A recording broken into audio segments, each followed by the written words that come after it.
ওই জায়গা দিয়ে কেমনে যাবে রে মুমিন? এত ভয়ঙ্কর। ওই পুলসিরাতের নিচে জাহান্নামের আগুন। কেমন করে ওই পুলসিরাতটা পার হবি? একা একা পারবি না, দুর্বল। এরে বান্দা, আল্লাহ বলেন তুই একা চলিস না, একা চলিস না, একা চলিস না। আমি আল্লাহ তোর চলার সাথী চার দল বন্ধু বানায় দিলাম। উলাইকা মাআল্লাযীনা আন'আমাল্লাহু আলাইহিম মিনান নাবিয়্যিন ওয়াস-সিদ্দীকিন ওয়াশ-শুহাদা'i ওয়াস-সালিহিন ওয়া হাসুনা উলাইকা রাফীকা। ওরে আল্লাহর বান্দা, আল্লাহর কাছে সাহায্য চাও রে আল্লাহ। গুনাহ তো করে ফেলেছি, এই গুনার খবর তুমি ছাড়া আর কেউ জানে না রে আল্লাহ। এই গুনার খবর যদি আমার মা জানতো, লাথি মেরে তাড়ায় দিত।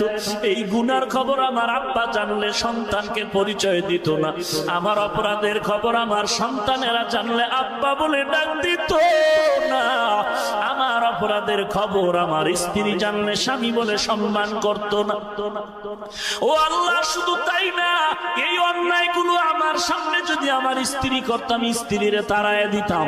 আমি যে অন্যায় করেছি ঠিক এই অন্যায় যদি আমার সন্তান করত, তাড়ায় দিতাম। এই অন্যায়গুলো আমার মা বাবা করলে আমি মা বাবার থেকে আলাদা হয়ে যেতাম। ও আল্লাহ, তুমি কি এত বড় রহমান? তুমি কি এত বড় গফফার? এই ময়দানে মনে হয় আমার মতো গুনাহগার আর কেউ নাই।